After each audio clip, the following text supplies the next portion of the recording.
या बातमीचे प्रायोजक आहेत हॉटेल रोहित।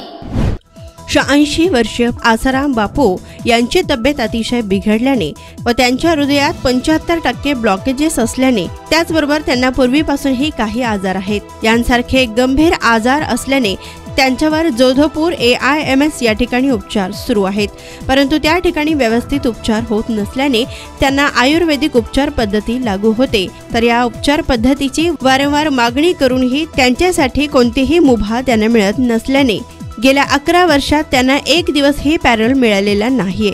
अशा वेळी संविधानाने दिलेला अधिकार, त्यांचे वय, अनेक गरीब व वनवासी कुटुंबांना घोंगडी, कपडे, भांडे यांसारख्या वस्तू अन्नदान रूपाने केलेली मदत या सर्व गोष्टींकडे दुर्लक्ष करीत कोणताही न्याय मिळत नाहीये। याचसाठी या अन्यायास वाचा फोडण्यासाठी आणि त्यांना व्यवस्थित उपचार व पॅरोल किंवा उपचारासाठी जामीन मिळावा व त्यांची निर्दोष मुक्तता व्हावी यासाठी पदयात्रा व जिल्हाधिकाऱ्यांना निवेदन आयोजन करण्यात आले होते। तर ही पदयात्रा 4 पुतळा सिद्धेश्वर पेठ ते जिल्हा परिषद या मार्गाने होती। सकल हिंदू समाजातील संघटनेचे कार्यकर्ते प्रचंड संख्येने या पदयात्रेत उपस्थित होते। त्याचबरोबर पूर्ण जिल्ह्यातून साधक परिवार ही मोठ्या संख्येने उपस्थित होता। त्यात प्रामुख्याने शिवप्रतिष्ठान, हिंदू राष्ट्र सेना, श्रीराम जन्मोत्सव समिती, सनातन संस्था, हिंदू जागरण मंच, अखिल भाविक वारकरी मंडळ, हिंदू महासभा, ओम साई प्रतिष्ठान, विश्व हिंदू परिषद, बजरंग दल यांनी व यांसारख्या अनेक संघटनांनी यात सहभाग घेतला होता। तर या प्रसंगी अखिल भाविक वारकरी मंडळ राष्ट्रीय अध्यक्ष हबप सुधाकर महाराज इंगळे, विश्व हिंदू परिषद प्रांत सदस्य व जिल्हा अध्यक्ष हबप लक्ष्मण महाराज चव्हाण, रवी गोणे, आनंद मुसळे, संजय जमादार, संजय साळुंखे, अक्षय अंजिखाने, अंबादास गोरंटला, सुधीर बहिरवाडे, पुरुषोत्तम करकाल, शिवराज गायकवाड, प्रवीण गुर्रम व अनेक संघटनांचे प्रमुख व पदयात्रा व आंदोलनात उपस्थित होते। माझं नाव निलेश पवार, योग वेदांत सेवा समितीचा सदस्य आहे मी।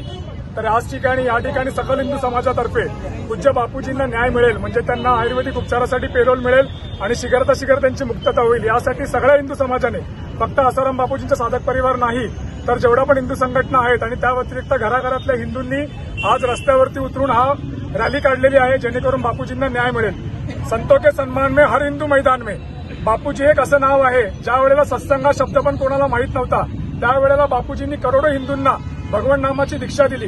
ज्या वेळेला असंख्य युवा व्हॅलेंटाईन डे सारखे डे म्हणून बरबादीच्या मार्गाला जात होते त्यावेळेस बापूजींनी त्यांना ब्रह्मचर्याचा पाठ पडवला आणि मातृपितृ पूजन दिवस शिकवायला सांगितले। स्वामी विवेकानंदांनंतर तब्बल 100 वर्षांनी शिकागोच्या धर्म परिषदेमध्ये जर कुठल्या संतांनी भारतीय संस्कृतीचा झेंडा फहरवला आहे तर त्यांचं नाव आहे आसारामजी बापू।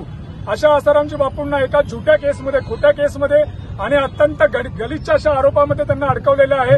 ही भारतासाठी अत्यंत लाजिरवाणी गोष्ट आहे। तर आमचं हिंदुत्ववादी सरकार आपलंच सरकार आहे। आमची त्या सरकारकडे मागणी आहे की बापूजींना लवकरात लवकर न्याय मिळावा। आतापर्यंत आपण पूर्णपणे कायद्याच्या मार्गाने आपण जात होतो, पण बापूजींची तब्येत सध्या खूप बिघडलेली आहे। बापूजींच्या हृदयामध्ये 3 ब्लॉकेजेस आहेत, 95%, 75% असे भरपूर ब्लॉकेजेस झालेले आहेत आणि बापूजींना बायपास सर्जरी करायला सांगितलेली आहे। बापूजींचं जे शरीर आहे ते पूर्णपणे योग साधनेने संपन्न असल्यामुळे त्यांना ॲलोपॅथिक उपचार हा परवडत नाही, त्यांच्या शरीराला मान्य होत नाही। त्यांना आयुर्वेदिक उपचारच मिळाला पाहिजे अशी आपली मागणी आहे। तर बापूजी भरपूर दिवस एम्समध्ये ऍडमिट होते, आता पुन्हा ते जेलमध्ये गेलेले आहेत, पण त्यांची तब्येत अत्यंत गंभीर आहे। तर आमची कळकळीची मागणी आहे की बापूजींना लवकरात लवकर आयुर्वेदिक उपचारासाठी पेरोल मिळावा। आज त्यासाठी सर्व हिंदू संघटनेचे कार्यकर्ते इथे आलेले आहेत।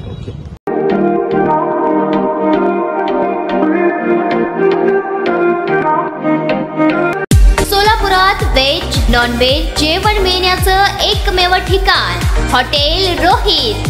चवीला टेस्ट, हॉटेल रोहितचे जेवण बेस्ट। बर्थडे पार्टी, कार्यक्रम, विविध पार्टींचे ऑर्डर्स स्वीकारले जातील। ग्राहकांसाठी खास पार्सलची सोय। आमचा पत्ता हॉटेल रोहित, दादर रस्ता, अपोजिट कारीगर पेट्रोल पंप, सोलापूर।